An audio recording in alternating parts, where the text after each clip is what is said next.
Hello, hello. It's Jacqueline Swilly. Today is Equal Pay Day 2017. So what does that mean? April 4th. That means women on average have to work 59 days into this year to earn what a non-Hispanic white male earned last year. Okay? It's been over 50 years since President John Kennedy signed major piece of equal pay legislation.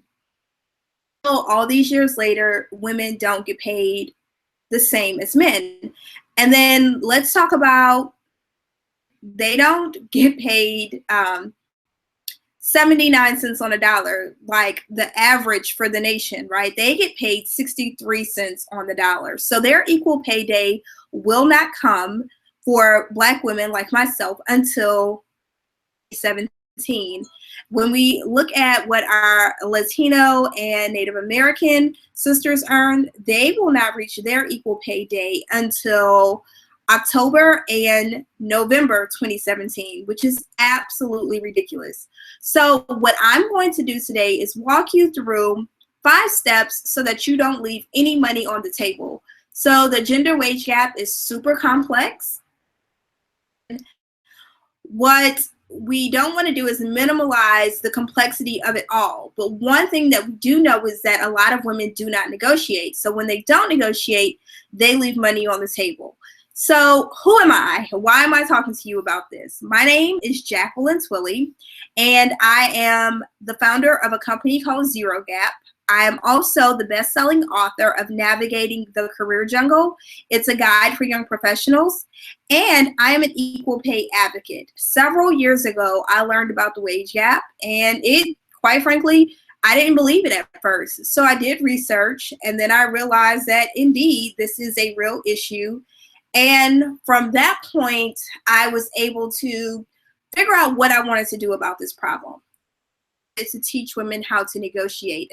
And that's what I do today. I teach women how to negotiate bills, salaries when they get a job offer, or increase their salary at the performance review time, and sometimes even an exit package. So about me, if you want to ask questions during our live session today, or even if you're watching the replay, follow me on Twitter.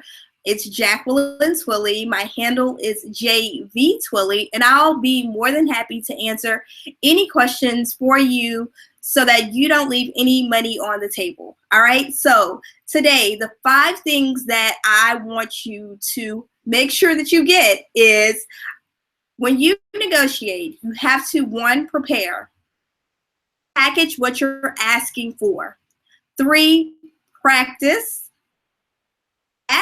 You have to ask, y'all. So 5 is know when to walk away. So let me walk you through step by step, leave any money on the table moving forward. And feel free to share this video with your friends. If you have any questions, you can pop your questions in on the live stream.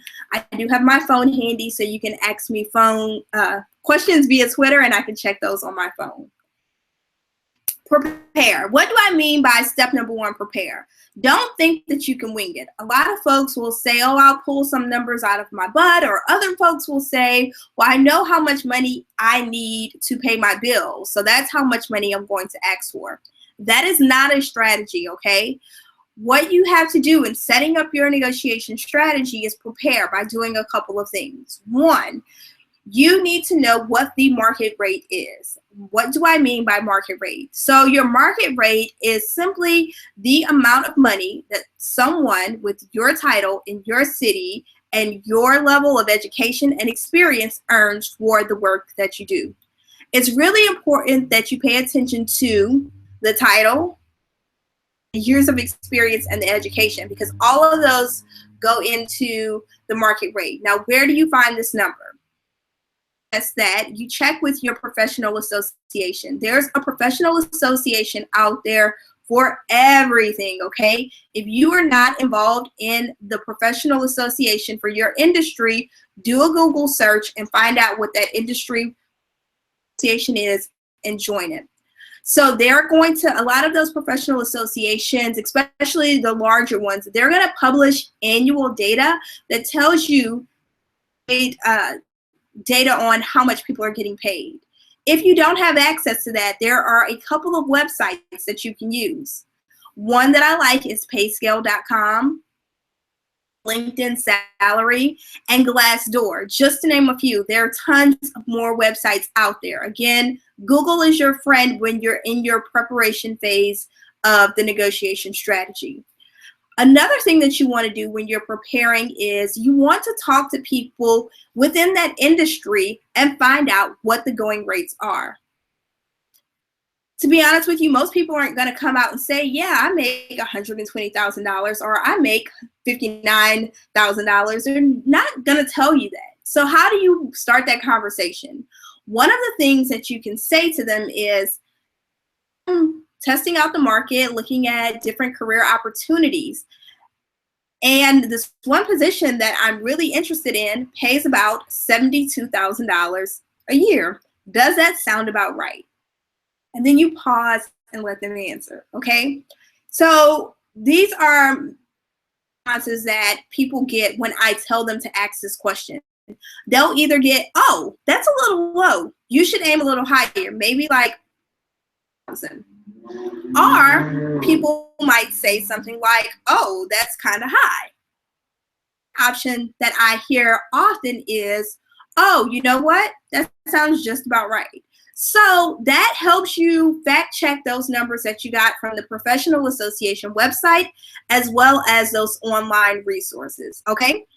So the next part of your preparation, so preparation doesn't stop there. It's almost like when you prepare for a job interview, okay? You have to do diligence. You want to understand why the position that you're interviewing for is open. Why does that matter when it comes to salary? Because that can impact the leverage that you have later on in the negotiation. So right now, we're just talking about the preparation phase of your negotiation strategy. For me to point out that you don't actually negotiate until you have the offer, okay? So let me go back to prep. We talked about finding your market rate. If you are a federal employee, you can go to opm.gov, search the salary and wages section, and there's going to be some tabs on there that breaks down by year what people get paid and their grade levels and things like that. So the federal government is a little different, but there are special pay memos out there. So you do want to do your due diligence if you work for the federal government, because for the most part, they pay their employees equally. But again, there are those things called special pay memos where some people will get paid more because they have specialized skills. And if you don't know about that and you have that specialized skill, you might be leaving money on the table as well. So just like you're going to be preparing for a job interview, you want to know about the person you're negotiating with. So check out their LinkedIn profile and if you're interviewing internally, look at that person's employee profile. You want to learn about them. So spend somewhere between 3 to 7 minutes on this. Now, there's a fine line between doing your due diligence and getting kind of stalkerish. So, balance it out. Definitely check out their public profiles out there before you negotiate. The other thing is find out what's most important to the company. If they have any major initiatives that are posted on their website or they have recently disclosed in a press release. This is going to show that throughout the interview process, you are well prepared, but helps you speak to the value you can add to the organization based on your skill set, your knowledge level, and your expertise, okay? So don't skip that part where you do your due diligence looking at the company and some of the data surrounding what they've released and what their major initiatives are. So just to recap, for our preparation, which is step number 1, you want to determine the market rate. You want to find out why that position is open. Also, you're going to research the person or people that you're interviewing with, and then any issues or initiatives that the company that you're interviewing out there so that you can speak to the value that you add, okay? So the next thing that we're going to talk about is packaging. So what do I mean by package? It's not like a present where you're giving them a gift. Packaging more so refers to how you frame what you ask for when you actually get to the negotiation. So why am I talking about this at number 2 instead of number 3? Actually do the asking, okay? I'm talking about this now because we're setting up your negotiation strategy. So what do I mean by package? Let me give you an example. To the point of the negotiation where you start asking for things and you're going issue by issue. So you don't want to get to the point where they offer you the job and then you say, oh, well, that salary, that seems a little low. What can we do about that? And then they come back and they move the salary up. And then you say, oh, well, you know, often given a tuition reimbursement for those who have student loans and who work in this field.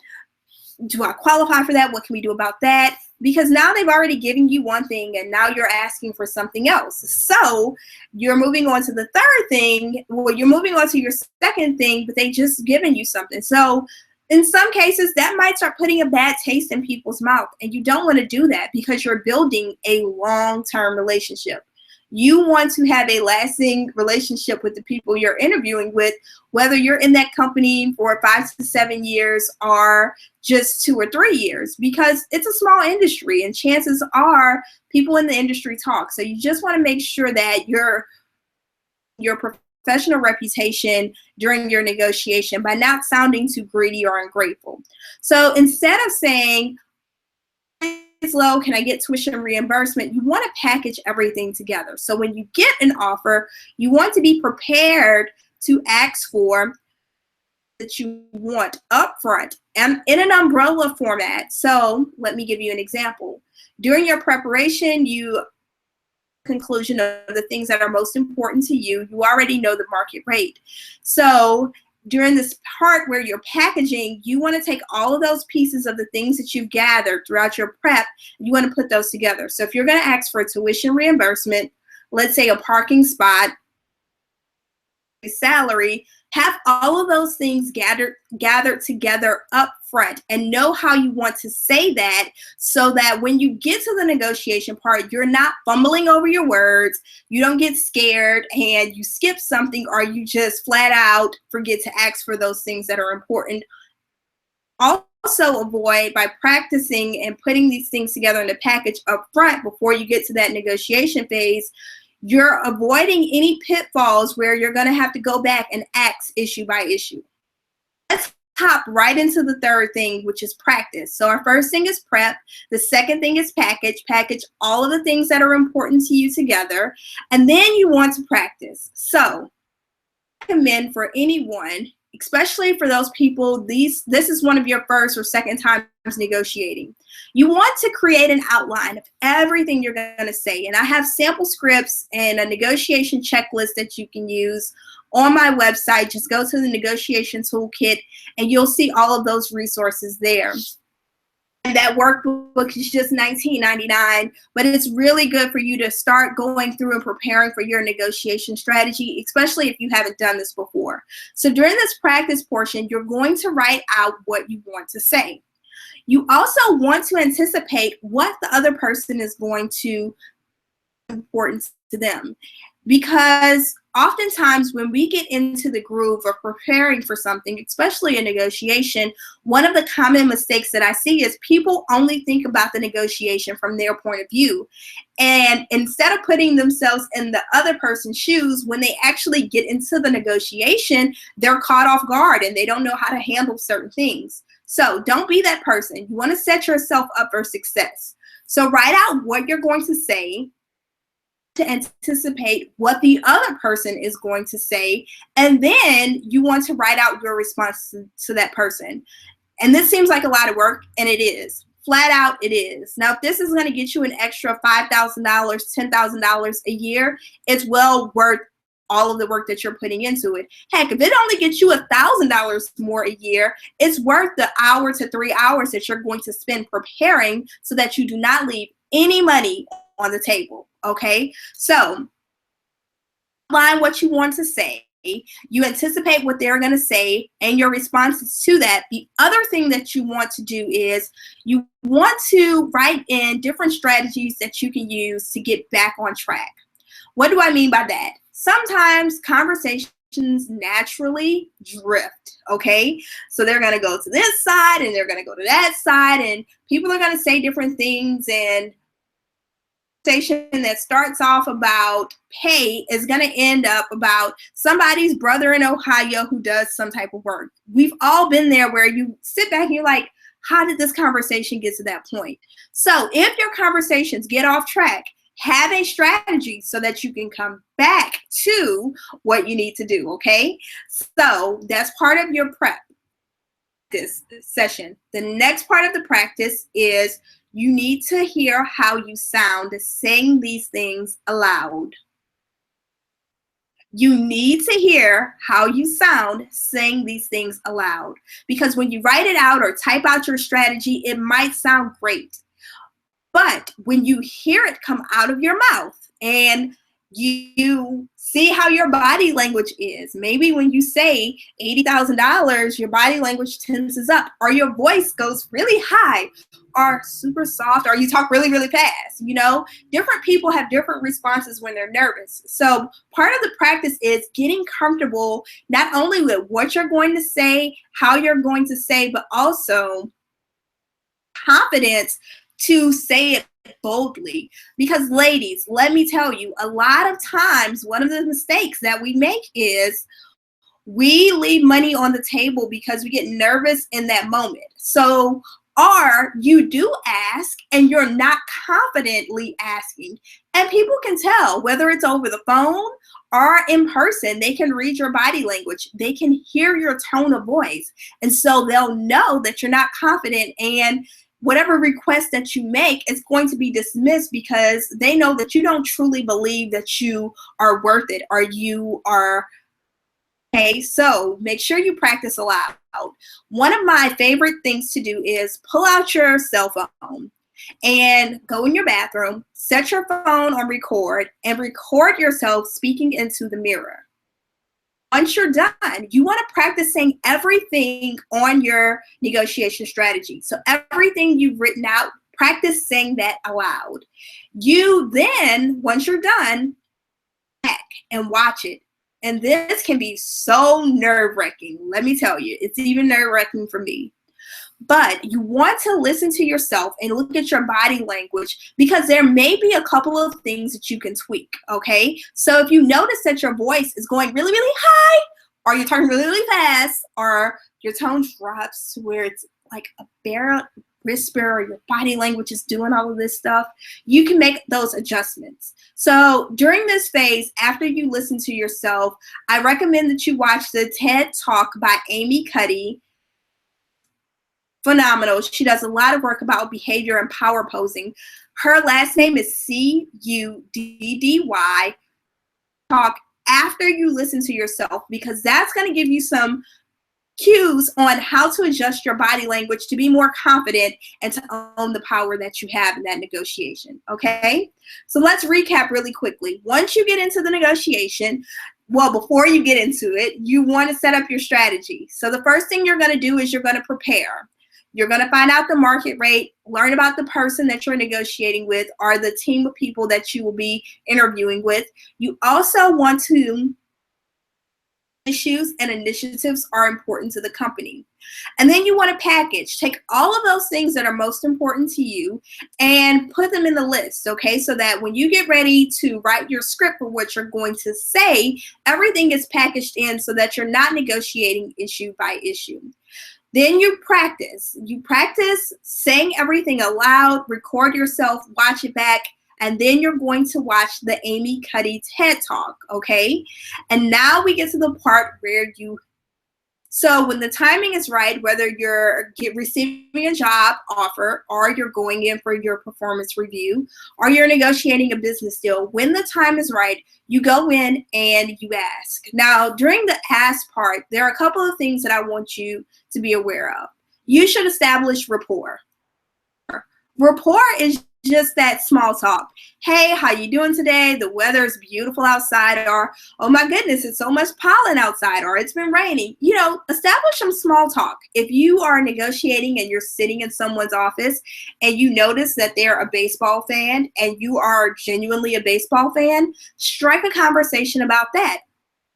If you notice you're negotiating with a woman and you admire her nail polish or her shoes, it's okay to compliment those things. All right, ladies, do not overthink this, but don't rush into the negotiation. You want to ease into it. You want to establish the rapport.